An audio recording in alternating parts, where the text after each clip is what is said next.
yakin dan megah. Destinasi cita di sini mula, dengan tekad semarak perjuangan, himsa terus marah membangun bangsa. Kami pendukung negara, mendaulatkan bangsa. Kami menuju perubahan di masa hadapan.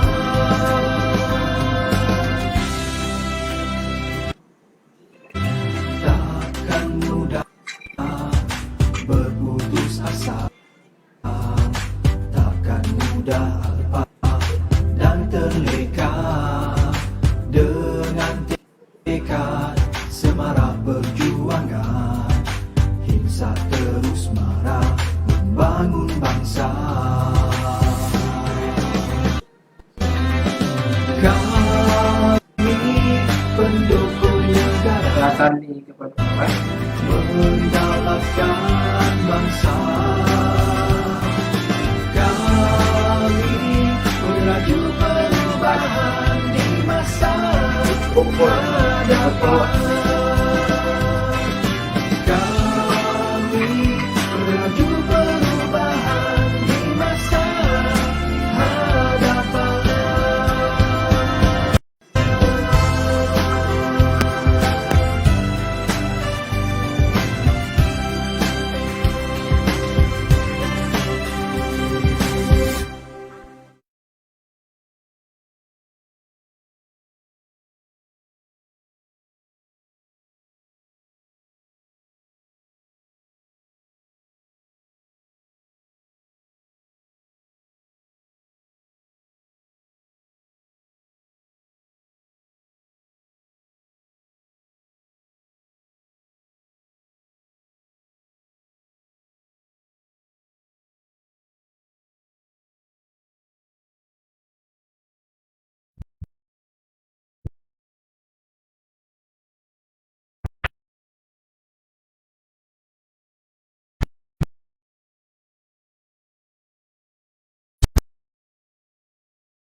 yakin dan megah.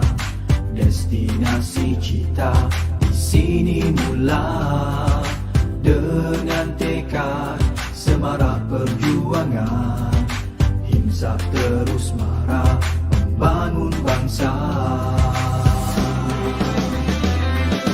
Kami pendukung negara, mendaulatkan bangsa.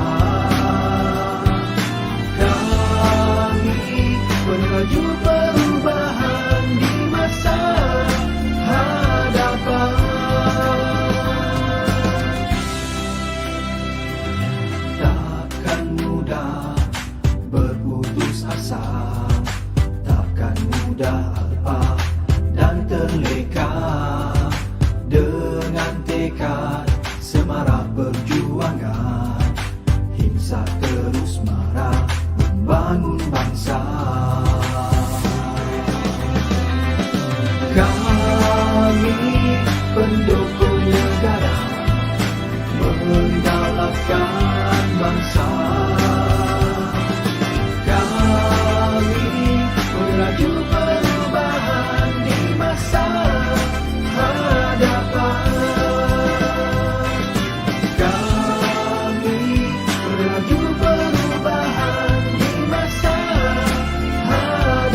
belah. Dengan tekad semarak perjuangan, himsa terus marah membangun bangsa. Kami pendukung negara, mendaulatkan bangsa. Kami menuju perubahan di masa hadapan.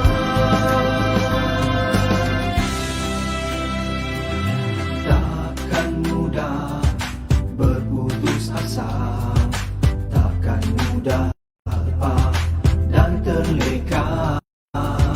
Dengan tekad semarak perjuangan, himsa terus marah membangun bangsa. Kami pendukung negara, mendaulatkan bangsa. Kami menuju perubahan di masa hadapan. Kami menuju perubahan di masa hadapan.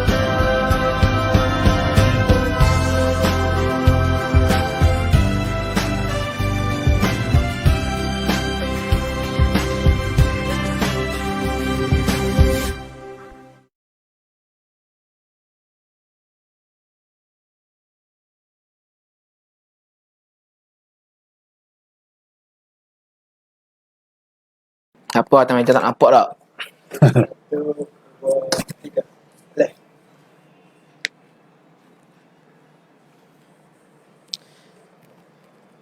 Baik, sebelum tu minta kerjasama tuan-tuan dan perempuan para penonton untuk share seketika kerana perbincangan pada malam ini bicara himsa sangat-sangat penting dan ada intipati yang boleh kita kongsikan, terutamanya pelajar-pelajar yang ingin melanjutkan pelajaran di peringkat universiti dalam bidang sains sukan, insya-Allah. Jadi sebelum saya mulakan, saya minta kerjasama untuk kita share, kita naikkan view, sebarkan dan viralkan berita ini kepada seluruh, terutamanya saya mengadukan kepada alumni yang sedang menonton, ada pelajar-pelajar Himpunan Siswazah Kelantan di seluruh universiti yang sedang saksikan. InsyaAllah hari ini kita sama-sama mengambil intipati, mengambil manfaat, dan semoga perkongsian yang akan dikongsikan oleh ahli panel kita pada hari ini bermanfaat bukan sahaja untuk diri kita, bahkan untuk masyarakat di luar sana. Jadi minta kita sama untuk share live ini.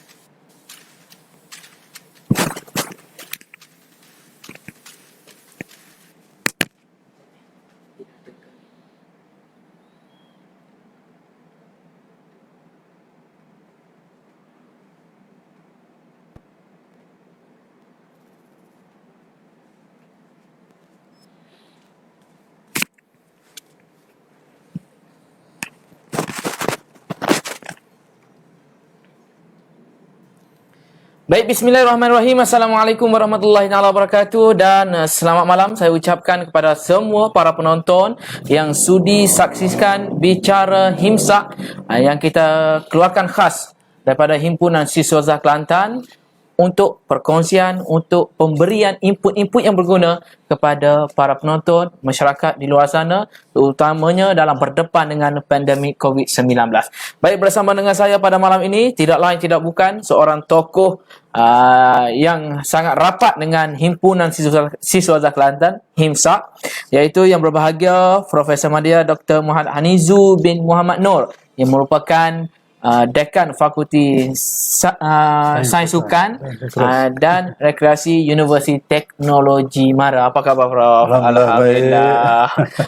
Prof ini walaupun berdepan dengan PKPB sekarang ini, walaupun kita diarahkan oleh kerajaan, tapi oleh kerana kita tidak boleh bersemuka dengan ramai-ramai para kiranya diizinkan, para penonton yang saksikan pada malam ini rasanya nak datang ke sini. Tapi alangkah sukanya bagi kita kerana kita terpaksa berdepan dengan pandemik COVID-19 dan kita doa sama-sama untuk rakyat Malaysia. InsyaAllah. Kita bekerjasama untuk memastikan COVID-19 ini akan diputuskan rantaiannya. Ya, Walau bagaimanapun, kehidupan kita kena teruskan walaupun hanya bersiaran secara langsung. Tak gitu, Prof. Ya, betul. Alhamdulillah. Jadi, di pihak Himpunan Susah Kelantan, HIMSA, mengucapkan jutaan terima kasih kepada Prof kerana sudi meluangkan masa bersama-sama dengan bicara HIMSA pada malam ini.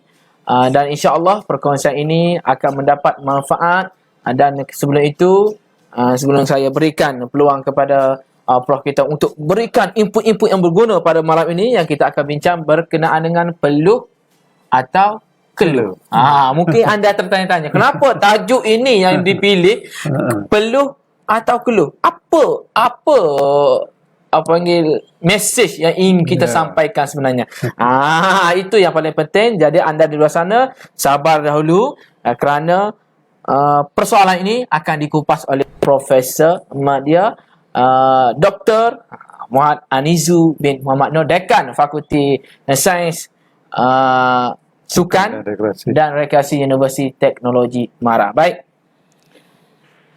Sebelum kita melangkah lebih jauh lagi, elok kiranya pada malam ini ramai tertanya-tanya, siapakah Prof Anizu ni?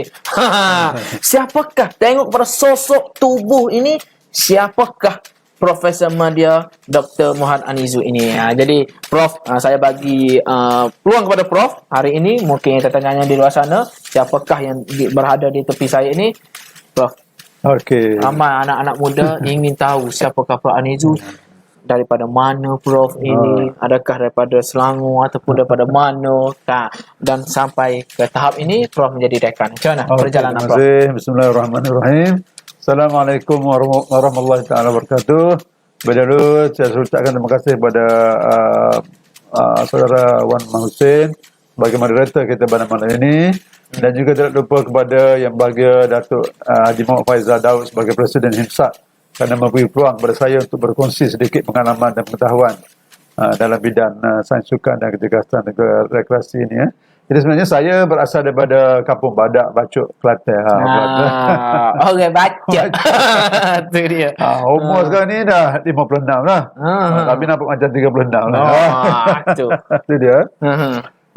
Dan isteri seorang baru. Dan anak 5. Alhamdulillah.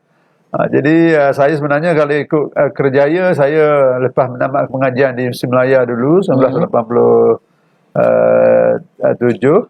saya terus mendapat pekerjaan sebagai pensyarah di Universiti Teknologi Malaysia Skudai.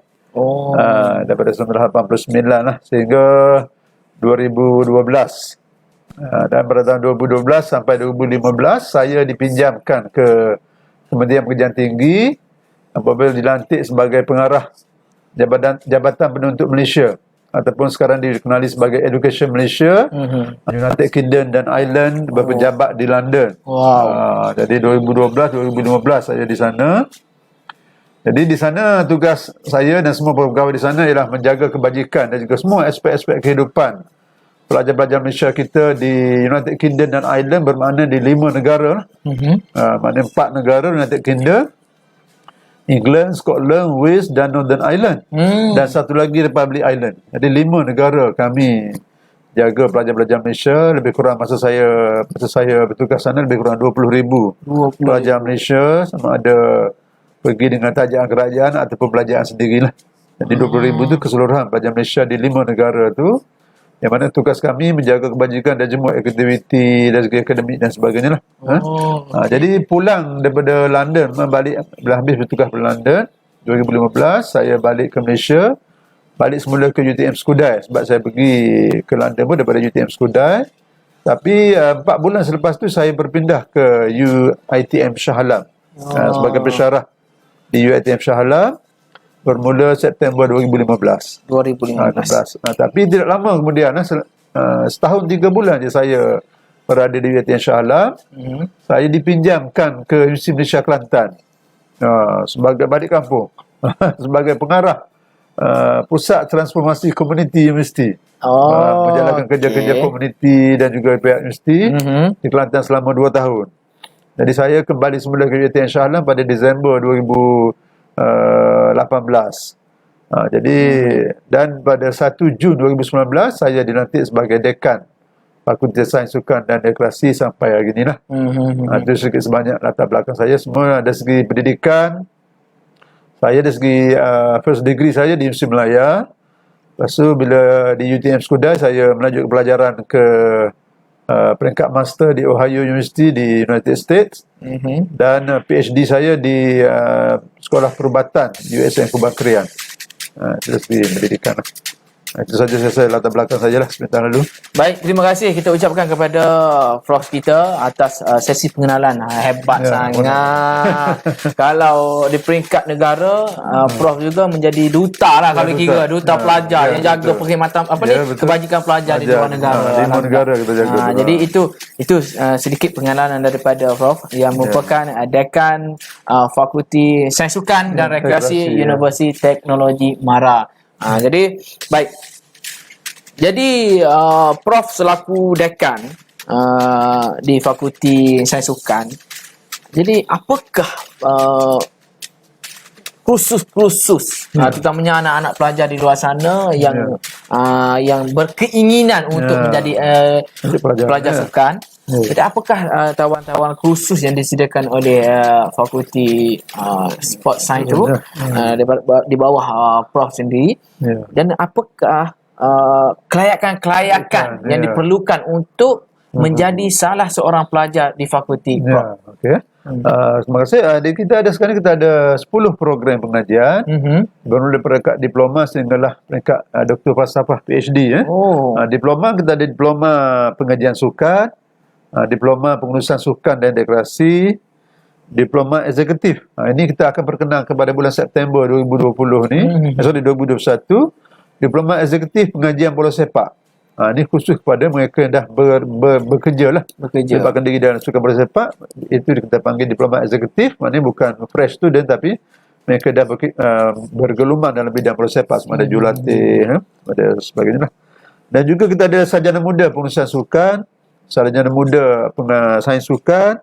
Di peringkat master kita ada satu lagi sarjana muda kecergasan dan kesihatan. Itu pun baru beberapa tahun kita perkenalkan.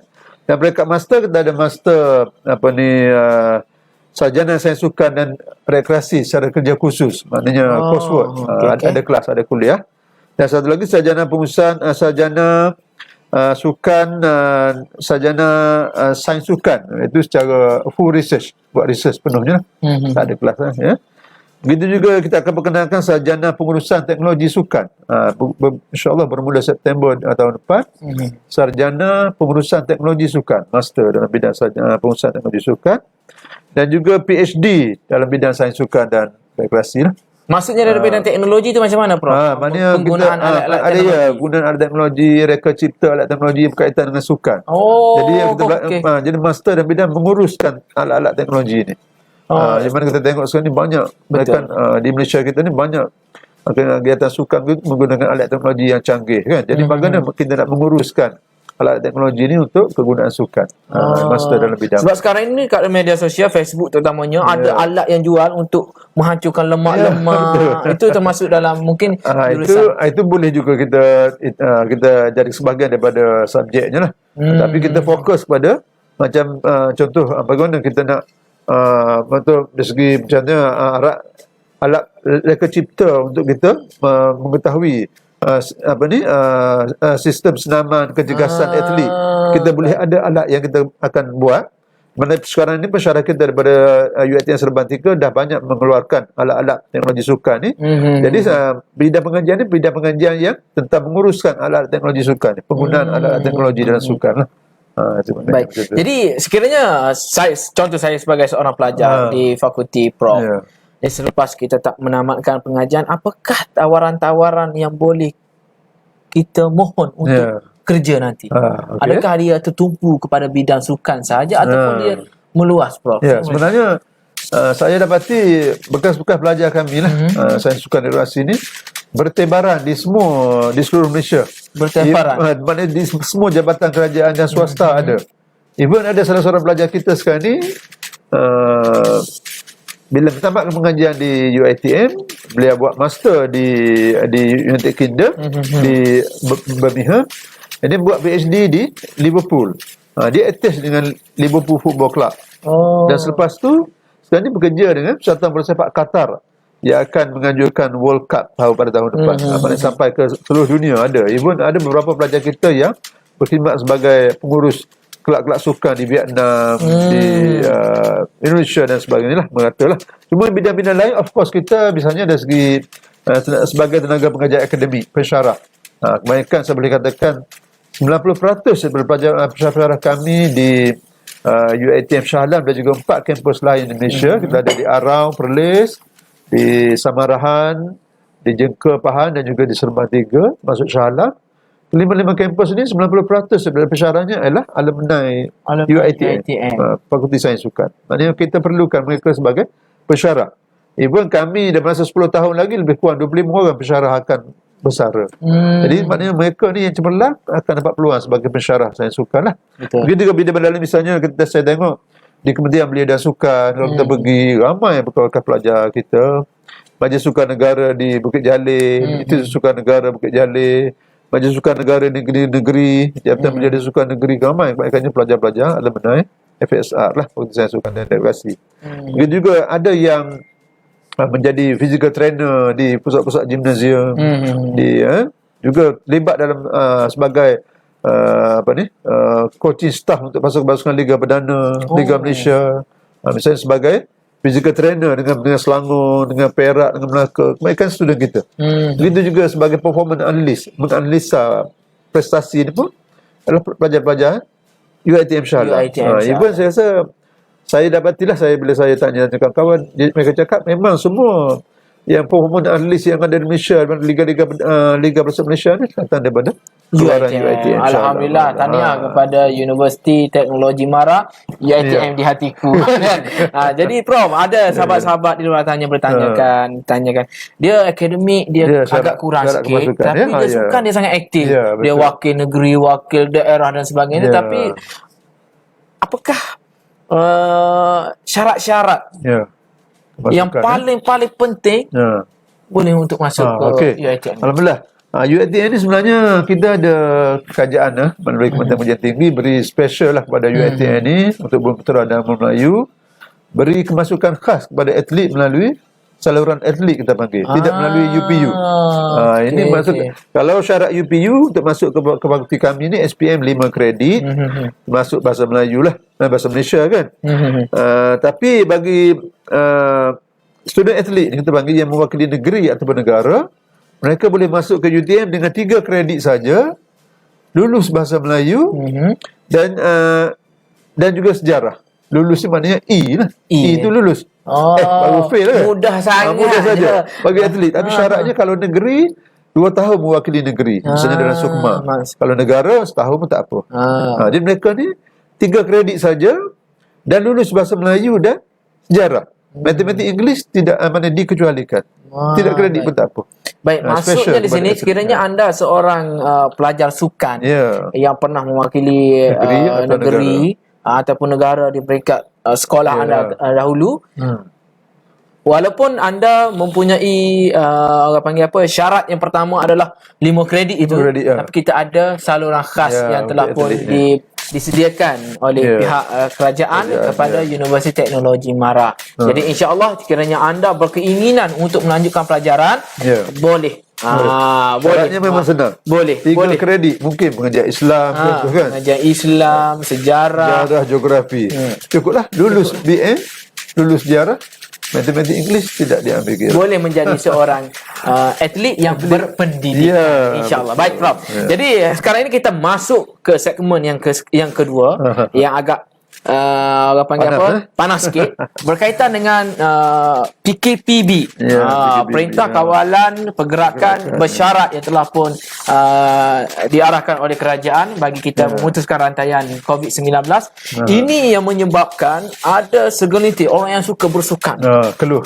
Allahu Akbar, mengeluh kerana tak boleh nak keluar jogging, tak boleh nak hiking, tak boleh nak berbasikal. betul. Jadi melihat kepada pengumuman ini, Prof, ia mungkin menyebabkan ramai di luar sana mengeluh, kan? Dan apakah bagi Prof sendirilah, kan? Bagi Prof sendiri, pendapat Prof sendiri berkenaan dengan fenomena sekarang ini. Sebelum ini kita boleh keluar, tetapi hari ini kita hanya berada di kawasan perumahan saja. Okey. Sebenarnya itulah saya rasa memang tajuk pada malam ini amat sesuai sekali lah. Sangat sesuai. Peluh atau keluh.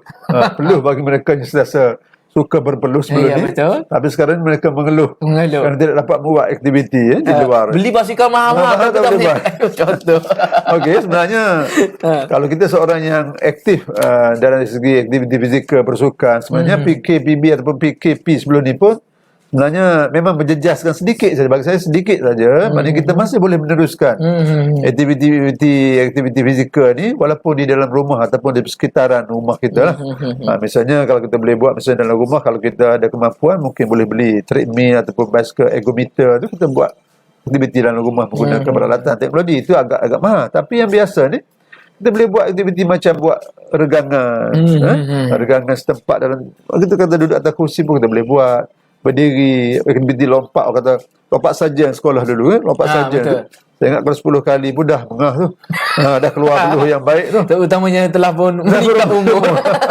Begitu aktiviti yang paling mudah tengok, naik tangga turun tangga. Kalau rumah yang 2 tingkat ke, naik tangga turun tangga tu pun aktiviti yang amat baik untuk jantung. Maknanya naik tangga turun tangga. Begitu juga kita tengok alah yang biasa kalau kita bersukan dengan keluarga dalam kawasan rumah, maksudnya main badminton lah. Kita duduk luar pagar, anak kita duduk dalam pagar tu, mesti dalam pagar rumah pun mengeluarkan peluh. Dan paling senang basuh kereta lah kalau yang ada kereta. Kalau basuh kereta rasa 2 buah sehari tu air berpeluh. Sebenarnya senaman ni ialah sesuatu yang mengeluarkan peluh. Itu fizikal, mesti mengeluarkan peluh dan boleh membantu meningkatkan kadar nadi, kadar degupan jantung. Itu maknanya senaman, aktiviti fizikal. Tak kira aktiviti apa, tak sebenarnya kita pergi berlari, bersukan. Basuh kereta tu kan, kita basuh kereta tu banyak menggunakan tenaga. Maksudnya pergerakan fizikal itu dikira sebagai senaman. Senaman. Maknanya fizikal yang mesti mengeluarkan peluh. Peluh maknanya dia akan meningkatkan kadar nadi kita, kadar degupan jantung. Itu penting lah. That's why kalau kita tak boleh buat, kalau misalnya masa PKP baru ni pun kerajaan beritahu masih boleh lagi di sekitar rumah kita boleh jogging, atau boleh berjalan. Orang kata brisk walk ni berjalan cepat.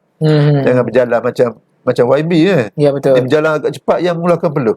Maknanya masih banyak. Begitu juga kita tengok, saya beritahu dulu lah. Ini saya ambil peluang ni. Ni buku ni karangan pensyarah saya ni.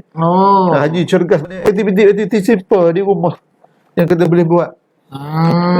Cara duduk atas jadah pun saya tengok dia buat, pakai jubah macam-macam. Aktiviti yang tidak perlu keluar rumah pun maksudnya boleh kita buat. Haji ni maksudnya dia merujuk kepada orang yang maksudnya dia lebih kepada orang yang beribadah pun sebenarnya boleh melakukan aktiviti senaman. Begitu kan yang lain kita tengok macam of course lah, kalau kita ada kemampuan Zumba dengan aerobiknya dalam rumah kan. Bersama dengan family. Even saya tengok dalam TV, dalam televisyen, siaran televisyen pun masa PKP banyak ditunjukkan aktiviti senaman di rumah yang boleh membantu masyarakat kita yang tak boleh keluar masa tu. Jadi maknanya jangan terlalu mengeluh, asalkan nak segi budaya orang kata masih boleh buat walaupun tidak bagaimana yang biasa kita buat lah. Tapi banyak-banyak mengeluh pun akan mengeluarkan peluh juga. Ada juga kita dah mengeluh akan keluar peluh. Tapi peluh yang tak sihat, mungkin otak kita serabut, hati kita tak tenang lah tu kan. Tapi peluh marah. Jadi apa yang disimpulkan oleh Prof sebentar tadi berkenaan dengan pergerakan fizikal kita itu dikira sebagai senaman. Tak kira lah kita basuh kereta ke, main badminton ke, naik tangga ke, lompat, ketuk kereta api ke, boleh kan? apa saja. Boleh semua. Jadi Prof sebagai ahli sukan, Prof untuk makluman tuan-tuan dan puan-puan para penonton, sekiranya tuan-tuan dan puan-puan ada pertanyaan, ada soalan boleh kemukakan, dan insya-Allah saya akan ambil soalan itu untuk dikemukakan kepada Prof kita pada malam ini. Kita santai-santai saja, tak tegang-tegang pun. Kalau nak tanya, boleh tanya. Baik Prof, Prof sendiri sebagai ahli psikologi bola sepak Selangor FA. Selangor FA, Jadi sekarang ini bola tak boleh main. Ya. Atlet-atlet kita pun, atlet kita sendiri pun mengeluh. Walaupun mereka ni sentiasa mengeluarkan peluh, tapi sekarang ini mereka sendiri pun mengeluh. Kerana latihan-latihan terpaksa dikenakan SOP, boleh buat tapi tak seronok kan. Betul. Jadi melihat kepada situasi sekarang ini, Prof sebagai orang kuat psikologi pasukan bola sepak Selangor FA. Jadi mungkin ada sedikit perkongsian dari Prof sendiri sebagai ahli sukan yang terlibat secara langsung melihat kepada situasi sekarang. Ya, okey dah. Memang bila saya misalnya bersama pasukan Selangor, saya selalu jika ada ke lapangan, saya bersama dengan pemain-pemain semasa sebelum mereka turun berlatih atau selepas berlatih, mungkin saya ajak mereka minum. Jadi memang bila kita berborak dengan mereka, mereka pun memang merasakan keadaan yang tidak selesa lah, kerana keadaan latihan yang tidak boleh bersentuhan. Dan sekarang ni cuma latihan diberikan kepada pemain-pemain secara berperingkat. Misalnya 10 orang, dan untuk jam pertama, jam kedua 10 orang lain pula masuk dan seterusnya lah. Tapi dari segi psikologinya memang sebagai pakar psikologi, itulah peranan pakar psikologi. Di sinilah peranan pakar psikologi untuk membantu, memberi motivasi kepada atlet dan kepada players supaya mereka terus berlatih. Walaupun tidak di padang, tapi di rumah mereka terpaksa teruskan latihan sebagai sendirian. Sebab perlawanan pasukan ni, kejuaraan Liga Malaysia diteruskan, tapi tanpa penonton. Tapi bagi pemain yang dilatih, mereka terpaksa teruskan latihan walaupun dalam keadaan SOP yang agak ketat. Jadi kita lah sebagai orang kata pakar psikologi, memang peranannya ialah membantu atlet, berikan motivasi kepada mereka, memberikan latihan-latihan mental yang boleh dipraktikkan masa di rumah. Jadi sebab tu kita bila kita berborak dengan atlet, players, mereka akan cerita apa masalah mereka.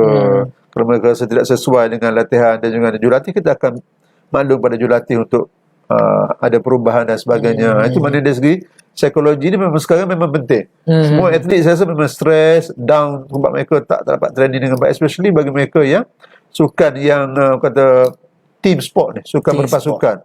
Mana mereka kena berlatih dengan pasukan. Kalau sukan individu macam menembak contoh, manah, tak apa. Mereka berlatih seorang diri kan. Tapi mereka yang bola sepak, hoki, rugby, futsal, itu. Tapi maknanya kita sentiasa bersama mereka lah. Maksudnya Prof selaku pakar psikologi, situasi yang paling getir bagi Prof sendiri untuk menjadi pemotivasi, memulihkan pemikiran atlet-atlet. Jangan sangka atlet kita tidak ada tekanan-tekanan ya. Jadi mungkin Prof boleh kongsikan kepada para penonton kita. Sebab kita maknanya sebagai ahli psikologi, sebab kita sebenarnya perlu sentiasa bersama pasukan supaya kita dapat mengenali ciri-ciri atlet tu, latar belakang dia dan sebagainya. Sebab kalau kita selalu bersama pasukan, kita akan dapat mengetahui kenapa player ni nampak lain berbanding dengan hari-hari lain. Jadi terus kita approach mereka dan tanya. Di situ mereka akan meluahkan perasaan sebenarnya. Oh, sebenarnya saya ni sekarang risau, mak ayah saya pun tak sihat kat rumah contoh kan. Tapi dia tidak pernah beritahu kepada coach. Sebab mungkin takut hilang tepat dalam kesebasan utama misalnya, direhatkan dan sebagainya. Jadi sekarang ni liga profesional ni kalau banyak di bangku simpanan, gaji mungkin kena potong. Jadi sinilah peranan psikologi sini, mana ahli psikologi mana sentiasa berdampingan dengan atlet lah. That's why saya kalau bila ada ke lapangan, saya akan nampak player-player problem, kita akan ajak dia minum lepas training. Di situ dia akan meluahkan segala-galanya, sebab masa minum tu kita dengan dia ya. Ya betul. Jadi betul peranan kita sebagai sport psikologi. Hati ke hati dia akan luahkan. Itu peranan pakar psikologi. Jadi kita kena pandai-pandai pula nak approach coach. Tak boleh nak terus-terang beritahu coach, player cakap dia tak suka coach contoh. Kita kena pandai-pandai berlapis lah. Maksudnya macam tarik tepung, tarik rambut dalam tepung lah kan. Itu dia. Jadi kita menghargai soalan daripada para penonton. Kita ada Hakim Ahmad. Terima kasih kepada Rosidi Omar, hebat dekan kita. Ada juga Siti Zahra Zaidi, hebat moderator, semangat. Terima kasih. Jadi kita ada soalan daripada Hakim Ahmad. Assalamualaikum moderator dan Prof. Tolong tanya soalan kepada Prof. Ni saya baca direct. Untuk Fakulti Sains Sukan dan Rekreasi, ada tak program berkaitan pendidikan? Okey, untuk Sains Sukan dan Rekreasi kita tidak ada program pendidikan. Sebabnya kalau pendidikan kita minta pelajar untuk ke Fakulti Pendidikan di Puncak Alam. Puncak Alam. Di mana dalam bidang dia ada juga pendidikan, tapi dalam pendidikan jasmani dan kesihatan. Mana PJK mereka keluar sebagai guru sukan atau guru pendidikan jasmani di sekolah lah. Jadi kita pure kepada sains sukan dan pengurusan dan rekreasi ni bukan dalam bidang pendidikan lah. Bukan dalam bidang pendidikan, pendidikan. Jadi kiranya itu jawapan ya. yang sangat-sangat simple pada Prof. Kalau nak pendidikan boleh ke Fakulti Pendidikan di kampus Puncak Alam. Dan ada juga kursus ditawarkan pendidikan jasmani. Okey, baik. Okey, terima kasih Prof. Jadi Prof, rakyat Malaysia sekarang ini kalau kita tengok ranking Asia, obesiti rakyat kita Malaysia sangat-sangat tinggi. Jadi mungkin ada ramai yang tidak tahu kesedaran-kesedaran intipati pentingnya kita bersukan ataupun melakukan pergerakan fizikal. Jadi apakah kebaikan yang boleh menampakkan gambaran yang besar kepada sidang penonton pada malam ini berkenaan dengan kebaikan-kebaikan kita bersukan? Sebelum tu macam saya beritahu tadi, kita perlu mengetahui tentang apa dia senaman. Senaman ni maknanya melakukan apa saja aktiviti yang boleh mengeluarkan peluh. Itu syarat pertama. Senaman. Sebab kalau kita berjalan 10 km pun tak keluarkan peluh, tidak ada manfaat kepada tubuh. Mengeluarkan peluh tu maknanya membantu menaikkan kadar nadi dan juga kadar degupan jantung. Manakala kecergasan fizikal, dia kata kenapa dia kata kecergasan fizikal? Maknanya seorang tu dikatakan cergas bila kita dapat melakukan 2-3 jenis aktiviti sehari tanpa merasa penat yang terlampau. Itu maknanya cergas fizikal. Contoh kita bekerja, balik pukul 5, boleh lagi balik lagi berjogging, malam balik boleh lagi buat walking paper sebagai kerja sampai pukul 2 baru tidur. Itu maknanya sihat, cergas fizikal seseorang tu. Tapi kalau pukul 5 dah lepak balik memang tak main apa, tidur, malam lepas maghrib makan nasi, lepas isyak tidur, itu maknanya tidak cergas fizikal. Itu. Jadi itu kita kena tahu.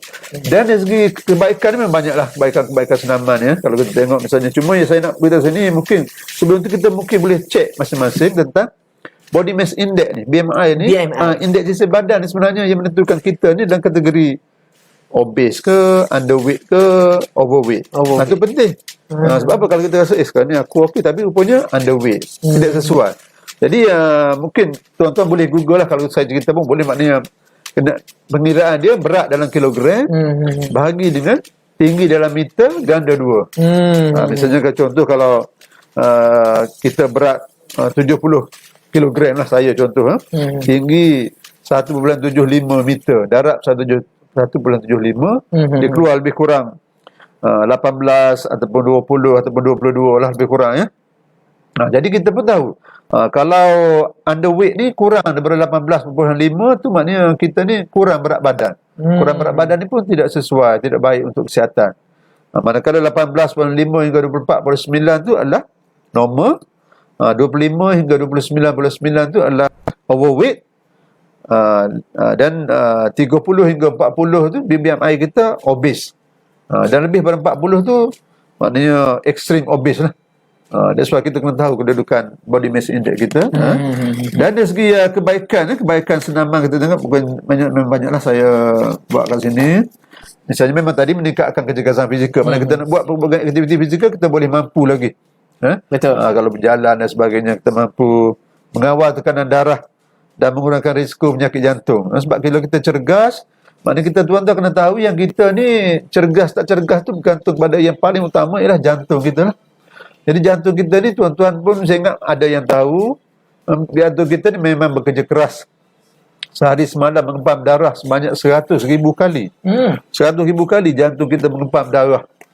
Jadi kita, that's why kata sayangilah jantung anda, bantu dia untuk bekerja keras. Kalau orang lain jangan bantu, tapi jantung kena bantu supaya dia bekerja keras, maknanya biar dia dapat bergerak dengan baik, dengan lancar. Jadi aktiviti fizikal lah kita kena buat supaya jantung tu boleh mengempam darah dengan baik. That's why bila kita mengempam darah dengan baik, jantung mengempam darah, maka dapatlah disalurkan darah tu mengandungi makanan, oksigen ke seluruh badan kita. Maksudnya analogi yang sangat mudah adalah sebuah kenderaan, enjin sebagai jantung. Kalau asyik kita isi petrol guna yang tidak berjalan, maka tersekat-sekat. Kita tak boleh nak pergi jauh. Okay. Kebaikan dia. Begitu juga misalnya dari segi tulang, meningkatkan ketupatan tulang. juga meningkatkan kualiti tidur. Kalau kita sihat ni kan, insya-Allah cepat tidur. Betul bro, Tidur saya dengan baik. nak mengatakan sekali Ah. tak keluar perlu rasa macam malas, bangun Malas. pagi rasa Betul. malas. Tidur pun Nak kadang tidur tak tak susah. lena. Betul. Itu juga dari segi meningkatkan fungsi kognitif kita lah. Pemikiran kita pun. Pemikiran. Kalau kita cergas sihat, maka kita akan itu antara kebaikan. Tapi banyak sebenarnya yang paling penting ialah memberi kesihatan kepada jantung lah. Baik. Yang menjadi itulah anggota utama kita. Baik, terima kasih Prof. Mungkin jawapan tu kita boleh sambung-sambung nanti Ya, kalau ya, ada ya. tertinggal insya-Allah. Baik, terima kasih kepada para penonton yang setia menyaksikan. Kalau boleh kita naikkan lagi view, naikkan lagi, bantu kami untuk tingkatkan view. Karena hari ini perkongsian sangat bermanfaat kepada diri kita antara peluh ataupun Keluh. dan ia sangat membantu kiranya adik-adik kita yang ingin melanjutkan pelajaran di peringkat sarjana diploma ataupun ijazah sarjana muda di Fakulti Sains Sukan dan Rekreasi Universiti Teknologi Mara, kerana hari ini kita bersama dengan dekannya sendiri. Okey, baik. Prof, untuk menjamin keberkesanan, kita bercakap tentang keberkesanan. Kita dah bersenam, kita dah jogging, dah berpeluh, balik rumah boleh perah baju. Perah jeruk orang kata. Tapi bagaimana kita nak tahu bahawasanya senaman ataupun sukan kita ini berkesan kepada diri kita sendiri? Okey. Sebab sebenarnya dalam pengajian sains sukan ni dia ada dia kata sebelum kita buat latihan kita kena tentukan keadaan nadi latihan dipanggil. Jadi kita latihan sebenarnya kalau pengiraan dia panjang. Tapi maksudnya kita boleh agak lah, maknanya berapa lama kita nak bersukan hari ni. Dan yang paling penting bila kita dah rasa penat berhenti. Cukup sebenarnya. Jadi cukup. Ya, sebenarnya bila kita rasa penat tu dah berpeluh, dah rasa penat tu lebih kurang dalam sejam tu dah boleh berhenti. Itu maknanya tapi dari segi sebenarnya dari segi saintifiknya kita kena tahu. Kalau kita tahu kata keadaan nadi latihan tadi, selagi tak cukup kita boleh lagi buat latihan. Misalnya saya ambil sini contoh ni saya pernah saya selalu guna misalnya contoh pengiraan dia secara ringkas. Kadar degupan jantung maksima kita ni kita mana semua pakar-pakar menetapkan 220 tu adalah kadar nadi maksimum manusia.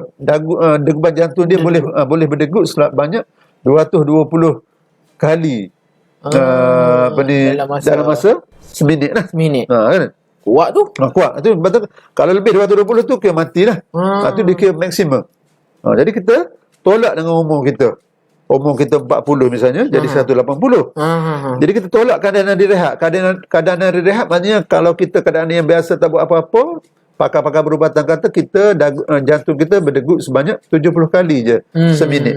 Sebab kita tak buat apa, duduk jadi berdegup 70 seminit. Sikit. Tapi kalau kita bersukan tadi 220 itu maksimum lah. Jadi tolak tu dia keluar 110. Semua 110 tolak kan. Jadi kita darab dengan kadar intensiti latihan. Maknanya kadar intensiti maksudnya berapa kita agak-agak kita nak main bola ni lagi ni guna tenaga sebanyak berapa persen tenaga kita. 60, 70, 80 tu mana dah tinggi sangat tu kan. 60 lagi tu. Sekadar nak jogging berbasikal 60. Darab paling 0.6 sama dengan 66. Jadi 66 tadi kita campur dengan kadar nadi rehat dia keluar 136 lah kan. Pengiraan ni boleh tengok kemudian. Contohnya ni 136 denyutan seminit. 136 denyutan seminit. Okey, kita bermain. Bila kita bermain, berhenti sekejap mungkin setengah jam, kita check. 120 dah. Dah boleh rehat lah. Kita 136. Kira more less sikit-sikit tu dah kena rehat dah. Tapi kalau masuk 100 ada 36 lagi, boleh lagi sikit lagi. Sebab kita 136 hari ni. That's sebab kita maknanya itu cara paling berkesan lah. Kalau tidak kita terasa apa main hari ni balik letih juga ni. Sebab dah terlebih sangat. Dah terlebih. Dia tak boleh overdose. Overdose. So boleh. Tu main hari ni kenapa tak ada kesan apa-apa ni? Mungkin kurang sangat. 100 je. Lepas tu 136. Baik saya hari ini saya dapat ilmu baru ni. Saya dapat ilmu baru. Jadi kita tahu, kita cek 130 cukup. 136 tu reserve lah.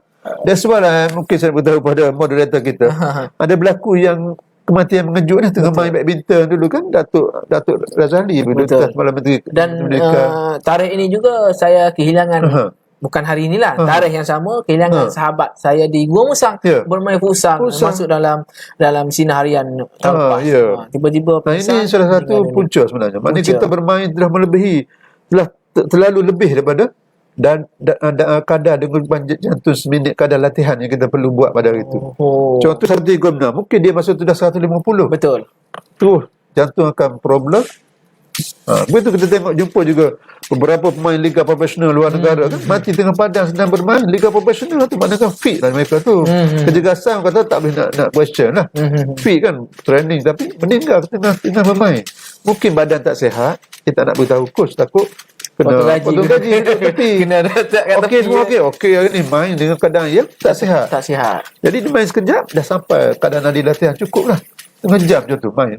Biasalah. Dah pensar. Pitam terus meninggal. Maksudnya tuan-tuan dan puan para penonton, Ya. ini penting kepada diri kita. Walaupun betul. kita nak sihat, kena ada cara Ada cara dia. Ada kita limit dia, limit. Tak boleh kena tahu ilmu yang tak perlu nak pergi jauh-jauh hari ni dah Ya, dapat. ya.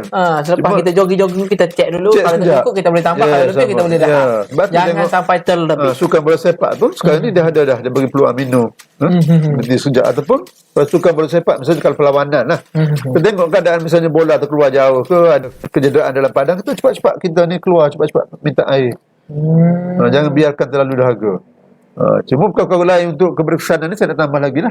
Misalnya pakaian yang sesuai. Pakaian Baju dengan seluar, stoking, kasut yang sesuai. Kadang pakai terlalu ruang jean, tak boleh. Ketat. Baju yang agak ketat, yang longgar sangat ke. Kasut tak pakai stoking, itu pun boleh mendatangkan kesan yang tidak baik lah. Kalau tidak pakaian yang proper. Begitu juga kita kena tahu yang rekod kesihatan. Misalnya kita pernah dikenal pasti sebagai pengidap penyakit apa-apa. Jadi kita kena tahulah kedudukan kita tu. Tak boleh nak buat macam orang sihat. Ada kalau asma ke apa, dengan asma tu 10 keliling padang misalnya mati kita asma kan. Contoh. Begitu juga kalau boleh kita jumpa pakar-pakar, doktor, apa nasihat mereka kalau tak beritahu tentang keadaan kita ni boleh tak nak bersukan kan. Begitu juga misalnya kesan lain kalau boleh kita mesti makan yang heavy meal ni, maknanya makan sebelum buat aktiviti 2 hingga 3 jam sebelum buat aktiviti. Barulah sesuai, barulah berlaku penghadaman yang komplit, yang sempurna. Kalau tidak kita makan sejam pergi kan bunyi air keluar. Masih lagi air ada makanan belum hadam sebab sejam. That's why kalau yang pemain atlet Malaysia ni kita nasihat 2-3 jam sebelum bersukan sebab 2 jam proses penghadaman barulah dia kembali normal. Menyediakan tenaga yang baik kepada badan. That's why kalau kita buat tidak masa yang singkat kita terus bersenam bersukan, dia datang kesan yang baik lah. Betul, saya teringat kata-kata orang tua dahulu. Orang katanya nasi Orang tua kita sebenarnya dia pun belajar ni. Dia maksudnya dia dah masuk dalam mesin dia lah. Proses penghadaman tu 2 jam. Barulah berlaku. Tapi kalau misalnya atlet lah, kalau dia ni seorang yang gemuruh gemetar 3 jam. 3 jam. Dia proses penghadaman tu lagi lama bagi mereka yang ada masalah gemuruh gemetar, takut nak turun padang ni. Proses penghadaman lagi lama. Jadi mereka 3 jam. Kalau kita biasa 2 jam kan. Ada soalan daripada penonton kita, Mak Hussein, merupakan cikgu saya juga. Mak Hussein. Saya Mak Hussein. Bagaimana pula senaman yang sesuai untuk orang sakit gout? Mungkin. Ya. Menarik soalan tu. Terima kasih bersoalan. Sebenarnya memang semua kita Allah buat manusia ni sebenarnya berbagai kategori masalah sebenarnya ada benda-benda yang kita boleh buat lagi. Contoh kalau gout tu di mana? Biasa di kaki lah. Kebanyakan kalau gout ni lutut ke kaki lah, belakang kaki kan. Maknanya kita masih buat aktiviti lain yang anggota lain. Misalnya kalau lutut dengan kaki, sebenarnya kita menggunakan lutut. Kalau lutut kita lipat dia memang sakit, tapi kita luruskan kaki, buat senaman pinggang dan sebagainya. Tapi dengan kita tak boleh nak tumpu kepada yang sakit tu, memang gout ni memang tak boleh. Kalau ikut memang tak boleh buat apa dah. Kita sentuh pegang pun sakit. Tapi kita boleh bantu dia dari segi buat senaman kepada anggota yang dekat-dekat dia lah. Betis kan, kalau kita lutut misalnya, betis dengan paha, kita boleh buat aktiviti duduk belunjur dengan mana kita buat sit up dan sebagainya. Tapi jangan tumpu kepada tempat yang gout lah. Tapi memang saya pun pernah juga kena gout dulu sekali. Pernah kena. Memang kata yang tempat sakit pergelangan kaki memang tak boleh buat apa lah. Tapi tempat lain kita boleh bantu. Misalnya lutut, anggota-anggota lain masih kita boleh buat exercise lah. Tadi exercise pada ringkas regangan tadi lah. Buat stretching regangan kat rumah sendiri je. Okey. Baik Prof, apabila kita lihat ini soalan tambahan Prof. Ya, ya. Apabila kita lihat atlet-atlet kita, contoh mewakili negara ataupun Ya. sebagainya. Ketika dia dalam status atlet, Ya. cantik tubuh badan dia. Apabila dia dah bersara, Ya. untuk mengekalkan badan seperti Memang. dahulu tu sangat-sangat sukar. Ya, betul. Apakah sebab utamanya, Prof? Betul lah. Okey, Prof. Sebab atlet ni memang kalau kehidupan dia, manusia tadi dia memang jaga pemakanan. Latihan fizikal pun setiap hari dia buat. Maknanya memang dia tak akan fit masa berstatus atlet. Tapi mereka berhenti bermain, maknanya mereka tidak lagi buat latihan seperti biasa. Makanan pun tak jaga dah. Ada. Sebab dulu masa atlet ada Dia kodok balik. ada pakar pemakanan. Di masa di MSN kita ada ASN, ada pakar pemakanan di Institut Sukan Negara kan, kontrol makanan atlet. Ada pakar pemakanan akan kontrol. Misalnya dietnya macam mana, pagi ambil apa. Memang kontrol. Bila dah berhenti bermain, berhenti mewakili negara, maka makan pun tidak ada diet lagi. Makan mengikut suka, tidak ada aktiviti fizikal. That's why maknanya akan berlaku pertambahan berat badan lah. Sebab tidak ada latihan fizikal dan tidak mengawal cara pemakanan. Itu antara punca. Memang saya pun dapati ada juga kawan-kawan saya yang dulu sama dengan saya juga bermain. Betul, tengok pada Prof Masih maintain lagi? saja. Bukan ahli sukan, bukan atlet negara, tapi maintain, tapi tak kepada saya. Sebab tu bagi saya pun alhamdulillah sekarang ni saya kebetulan kita ada gimnasium di fakulti. Paling tidak pun 2 kali 3 kali seminggu tu saya akan cuba pergilah. Ataupun saya balik rumah saya akan jogging sekitar rumah, brisk walk lah, maknanya jaga dan juga pemakanan lah. Betul. Makanan maknanya yang paling saya nak nasihatkan supaya kita ni, yang pertama kita ni susah kita pertama kalau di Kuala Lumpur ni, di bandar-bandar besar ni, kita selalu pergi lewat makan malam tu. Siapa lah. Pergi kedai mamak lagi pukul 12 malam. Betul. 12.30 tidur. Pukul 1 tidur. Proses makanan 2 jam tak boleh berlaku. Tak boleh berlaku. Jadi makanan-makanan yang kita makan sebelum tidur tu tukar kepada lemak. Lemak jahat. Dalam badan kita ada lemak baik, lemak jahat. Lemak baik penting untuk penjagaan kulit, untuk tenaga kan. Tapi yang jahat ni yang tukar kepada lemak. Jadi lemak baik jahat ni bila berlaku? Dia terpulang kepada kalori, kita kata. Kalori pemakanan. Setiap makanan dia ada kalori dia. Macam contoh saya ada cantikkan di sini, mungkin saya boleh brief. Misalnya pemakanan. Okey.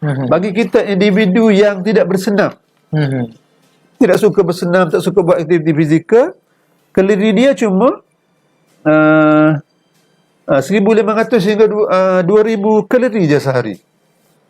1,500 hingga 1,500 hingga 2,000 je 2,000 kalori. sahaja. Lepas ni kita tengok apa makanan ni yang jadi individu yang bersenam, aktif fizikal, dia buatlah 2-3 kali seminggu berjalan, bersukan tu 2,500. Tadi 1,500 hingga 2,500 yang tak aktif. Yang aktif 2,500 hingga 3,000. Sebab dia selalu 3-4 kali seminggu dia bersukan gitu kan. Bagi atlet 3,000 ke atas, 3,000 kalori ke atas. Bagi atlet-atlet yang macam Letua di Langkawi, Letua di front, dia tu berbasikal kan, lasak. Itu 5,000 kalori ke atas. Perlu sebab dia banyak tenaga yang dia guna untuk bakar lemak semasa berbasikal kan dia. Perjalanan tu seminggu. Dia berkayuh pagi sampai petang, rehat malam, besok berkayuh seminggu, 2 minggu. Jadi kalau kita yang aktif tadi 1,500 hingga 2,500 je kalori sehari. Ini saya bagi contoh. Ini contoh yang saya ada di sini. Misalnya ni contoh saya beri, mihun goreng 400 gram tu 662 kalori. Jadi kopi susu 110 kalori. Makan tengah hari nasi putih 500 gram tu 775 kalori. Kari ayam 100 gram 187 kalori.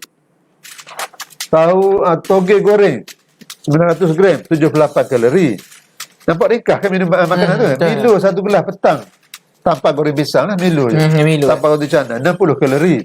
Malam nasi putih 600 gram 930 kalori. Ayam goreng 150 gram 300 kalori. Kopi susu 1 gelas 110 kalori. Kalau campur makanan yang ringkas tadi pun dah 3,172 kalori. 3,000 lebih. Bau ayam seketul, nasi sikit je tu. Dan kan kita tak aktif 1,500 hingga 2,500. Yang lebih tu bertukar menjadi lemak jahat tu yang menutup salur darah kita. Kolesterol sebab kolesterol menutup salur darah. Yang misal rokok pula, parti-parti rokok bantu lagi nak tutup tu. Bila kita darah jantung tak dapat mengepam darah dengan baik, salur darah yang mengalir ke otak tersumbat, berlakulah stroke. Sebab tu lah orang kata silent killer kan jantung ni, sebab betul. mati tengah tidur, sebab tiba-tiba sesak nafas, sebab jantung tak boleh mempam darah, tersumbat pergi kanan, sumbat kiri, sumbat atas, sumbat bawah, sumbat Mendak orang mendak. Kelantan. Dia kata mendak. Akhirnya padam semua, tak boleh pergi. Tu silent killer. Jadi kita kena jaga, maknanya kurangkan makanan berlemak. Tak boleh makan yang jenis kalau sup-sup lah kan, sayur air kalau kita kata. Jadi ni bukan menggunakan santan lah. Santan ataupun minyak. Minyak. Kalau pagi misalnya, tapi kita bila kalau tambah di Kelantan, pagi pun nasi, Nasi. tengah hari nasi, malam nasi. Golik dengan nasi. Tu Baik. sebenarnya kita pagi tu kalau boleh lah, tapi saya pun sebenarnya tak lepas nasi juga. Kalau boleh cereal kan, Betul. cereal makan makanan ringan je, roti ke dengan telur sikit cukup. Tengah hari makan banyak sikit, sebab kita breakfast tadi orang kata light breakfast je lah. Betul. Malam pun kena jaga-jaga. Kalau boleh jangan makan terlalu lewat malam. Malam pun masa kalau boleh pukul 6.30, pukul 7, 7.30 dah makan. Sempat untuk proses Penghadaman. Dan juga melakkan daripada ambil portion yang besar lah. Malam maknanya nasi satu mangkuk cukup. Sebab dia kalau kita makan banyak, lambat penghadaman, kita cepat tidur, Betul. lemak pun makan. Jadi, makin menguasai diri kita. Baik Prof, sekarang ini masyarakat di luar sana suka aktiviti sukan malam. Berbasikal pada waktu malam, main futsal malam, badminton malam, dan aktiviti-aktiviti yang dilakukan pada waktu petang boleh dilakukan pada waktu malam. Mungkin Prof ada boleh nyatakan kebaikan dan keburukan aktiviti pada waktu malam. Okey. Sebenarnya bagi saya ada pro and con lah, kebaikan keburukan. Kebaikannya mana bagus sebab kita tadilah aktiviti mengeluarkan peluh dan sebagainya untuk fizikal. Cuma dari segi keburukan saya nampak contoh bila kita kecuali pada malam minggu, okey, pada malam minggu bila kita, sebabnya bila kita habis bersukan, kita kena ada masa untuk rehat. Rehat sebelum kita tidur. Dan sebab kita kena ambil minuman yang banyak sebelum kita lepas habis bersenam tu. Contoh 600 ml air kena ambil selepas bersenam, sebab kita banyak menggunakan air, keluar air semasa bersukan. Jadi kalau kita dan makan pula kena makan sebab saja bersukan, sejam selepas bersukan tu kena makan heavy meal. Sebab nak kumpul balik tenaga yang dah kita buang. Jadi kalau kita makan sejam habis aktiviti pukul 12, sejam selepas tu makan, minum air banyak sebab dahaga, kedua nak tidur. Itu yang bahayanya saya nampak, yang kurang baiknya, kurang sihatnya sebab kesan tadi. Tapi kalau malam minggu mungkin kita boleh tunggulah sampai pukul 3 baru tidur contoh. Takut terlepas subuh pula. Betul. Jadi sebab tu saya sebenarnya dari segi aktivitinya kita, sebab kalau kita dalam Islam pun tak, Allah kata Allah jadikan siang malam tu kan, malam tu untuk berehat, betul, siang untuk bekerja. Sebab tu saya lebih lagi, kalau saya sendiri secara peribadilah prefer beraktiviti pada waktu petang, ataupun pagi ataupun petang lah.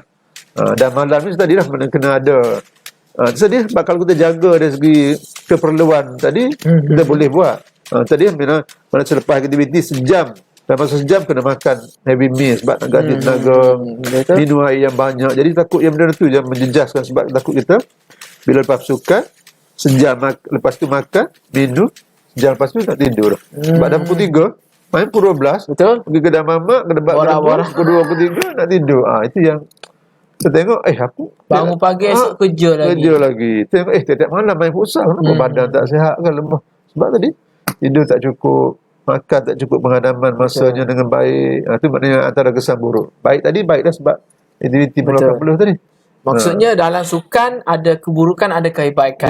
Itu terpulang kepada diri kita sendiri untuk kita letakkan untuk ke arah kebaikan ataupun keburukan. Sesuaikan diri, kena sesuaikan. Tidak bermakna mengeluarkan peluh itu menandakan kita sihat. Kadang-kadang kita berpeluh tapi kita tidak mengamalkan cara yang sihat. Sebab tu kalau tengok macam jadual Liga Malaysia kita, kalau ada perlawanan malam ni, besoknya tim tak akan training dah, satu hari rehat. Sebab dia kira player dah penat 90 minit pemain. Jadi dengan makan apa semua dia akan tidur lewat. Lepas tu kita harap dia sembahyang subuh lah yang Islam. Dia tidur sampai pukul 12, pukul 1 tengah hari sebab dia kira dah satu hari tu rehat dah. Hari next barulah dia akan training. Itu atlet. Kita yang tak atlet kita buat daripada dia. Kita dah lewat malam, esok kerja lagi. Kalau malam minggu malam okey. lagi. Kalau malam minggu kita mungkin boleh. sekali seminggu tu 2 mungkin kali seminggu boleh boleh lah. untuk melepaskan Ya, ya, hasrat, ya. tak nak tolak tawaran kawan ke apa main kan. futsal kan. Tapi jangan berlebihan. Ya, jangan Jadi, tiap-tiap malam lah. Jadi apa yang saya sangat-sangat bermanfaat bagi saya pada malam ini, bagi saya sendiri, Ya. mungkin para penonton mungkin berlainan, berkaitan dengan cara kita untuk memastikan badan kita ini sesuai untuk bersenam ataupun Ya. tidak. Memang tak cukup, kita boleh tambah. Kalau terlebih kita kena rehat. Betul. Jangan Ya, betul. over limit. Kita boleh cek seperti Prof bagi tahu tadi. kita boleh cek nadi kita dan insya-Allah ia akan memberikan kebaikan kepada diri kita dalam menguruskan Ya. proses untuk bersenam dan mengeluarkan peluh. Baik, itu hebat perkongsian daripada Prof. Jadi Prof, kita dicemburui. Saya rasa masa, cepat sangat. Pukul 9 sampai pukul 10 memang sangat pantas masa. Boleh sambung lain kali pula. Jadi Prof, Ya. sebagai orang yang sangat berpengalaman terutamanya dalam bidang sukan, Ya. moga pakar-pakar psikologi untuk pasukan Selangor FA, Ya. berdepan dengan pemanggil pertandingan yang Ya. berprestij, Ya. yang hebat-hebat, peringkat antarabangsa dan sebagainya. Jadi mungkin Prof sendiri ada tips yang mungkin boleh memberikan manfaat kepada para penonton kita yang akan saksikan pada malam ini, Ya, ya. untuk kita bersukan, pergerakan fizikal, memastikan jantung kita sihat dan saranan ataupun nasihat Prof sendiri untuk dikongsikan kepada masyarakat di luar Ya. sana yang seronok untuk bersukan. Ya, okey. Jadi saya bagaimana yang saya beritahu tadi, maknanya paling-paling pun bagi saya kena jaga aktiviti fizikal ni.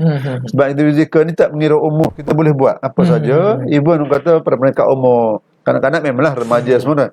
Mereka umur 50, 60, 70 pun ada aktiviti tertentu yang sesuai dan boleh kita buat lah. Misalnya kata-kata kalau kita golongan-golongan muda ni memang tak perlu kita persoalkan lah. Banyak aktiviti. Betul. Mereka yang kata berumur ni, apa saya nak buat ni, umur dah 50, 60, 70 kan, pasal beritahu tadi, paling tidak pun aktiviti dalam rumah.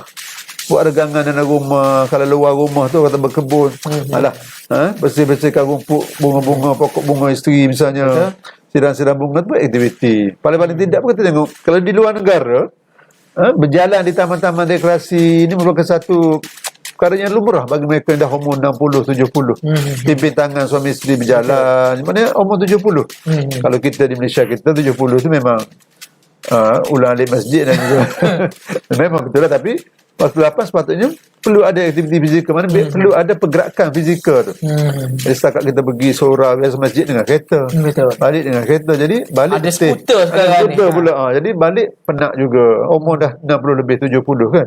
That's why tengok kalau luar negara 70 lebih kita tengok masih lagi berjalan suami isteri. Jadi pada itu tip yang pertama, carilah, buatlah apa saja yang boleh mengeluarkan peluh pada setiap hari. Tak kira aktiviti apa dalam rumah pun tadi saya kata dia boleh buat aktiviti. Dan juga yang kedua saya nak ingatkan kepada kita semua supaya apa ni, jaga pemakanan. Sebab walaupun kita buat aktiviti, kalau tak jaga makanan masa kata tadi lah, jaga aktiviti, buat aktiviti tapi makannya mungkin banyak yang berlemak, berminyak, mendatangkan lemak-lemak yang berlebihan, melebihi daripada kalori yang kita perlukan, kita tukar kepada lemak jahat. Begitu juga maknanya satu aktiviti fizikal jangan tinggal, tak kira bagi umur, ada aktiviti yang sesuai. Yang kedua, jaga pemakanan. Misalnya kalau pagi seperti tadi, boleh makanan-makanan yang ringan dia pagi ni. Cereal, susu sebagainya kan. Buah-buah. Dan tengah hari boleh ambil lebih sikit, tapi malam elakkan makan terlalu lewat. Pukul 7, pukul 8 dah makan. Dan bila makan pula, mana orang kata, jangan ambil makanan berlemak. Misalnya kulit-kulit, kulit ayam sebagainya tu, tu benda-benda dalam, kekakah dalam, orang kata binatang kita ni kakak dalam. Memang pun banyak lemak. Mulut semua banyak lemak. Ni satu lagi giapok. Jadi malam juga kurangkan benda yang berlemak dan gula. Gula tu dilambat proses di waktu malam. Nanti akan tukar kepada lemak juga. Jadi maknanya tip pertama, jaga aktiviti. Sebab kita tengok macam contoh yang berhormat Tok Pa kita lah. Saya rasa kalau dia balik bacuk atau berjeli tak pernah saya tengok miss, tak pernah miss. Saya tengok dia akan keluar juga Berjogging. jogging masuk kampung, paling tidak berjalan. Badan saya tengok badan dia antara yang saya rasa dengan saya ni rasa badan cantik dia. Betul. Kita Badan tengok pemimpin-pemimpin negara kita Ya, pun sentiasa bersenam. bersenam, jaga senaman fizikal walaupun umur Tok Pak dah 70 lah. Tetap bersenam. Maknanya bukan saya dah 60 lebih 70 ni. Ada aktiviti yang sesuai. Kan?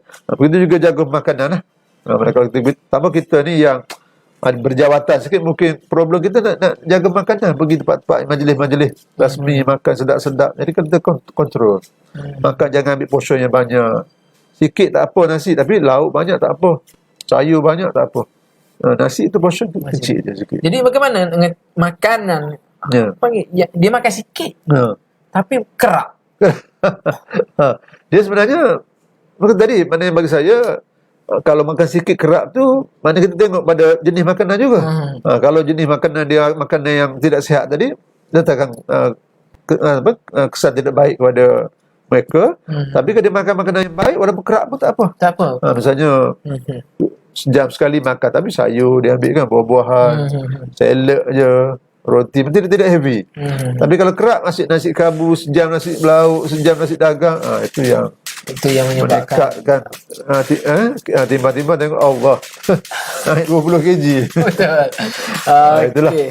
Itu saranan daripada Prof kita sendiri. Baik Prof, sebagai penutup, ini tadi tak penutup lagi. Penutup Ini lagi, penutup, ya, penutup. Di bawah Fakulti Sains Sukan dan Rekreasi, Prof sebagai rekan.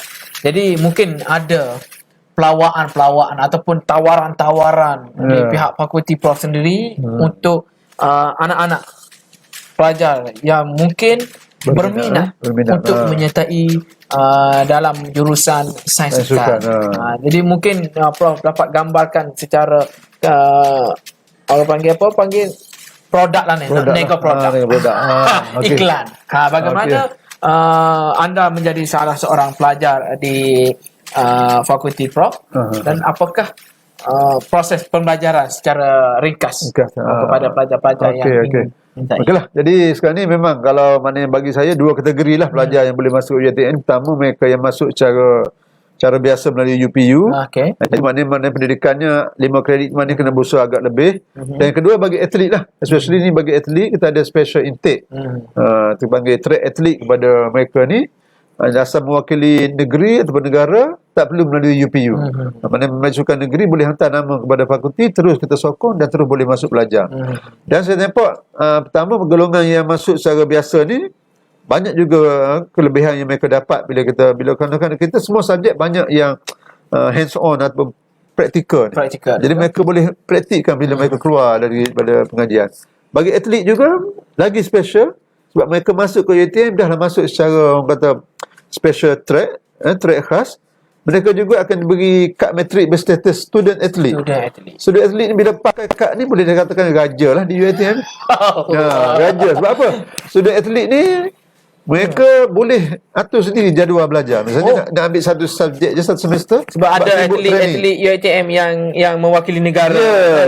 Sebab mereka sibuk training contoh. Ataupun masuk hari ni, seminggu kemudian proses seminggu tu boleh cuti 3 tahun sebab nak pergi sukan Olimpik pasal training 3 tahun. Boleh. Itu special dia.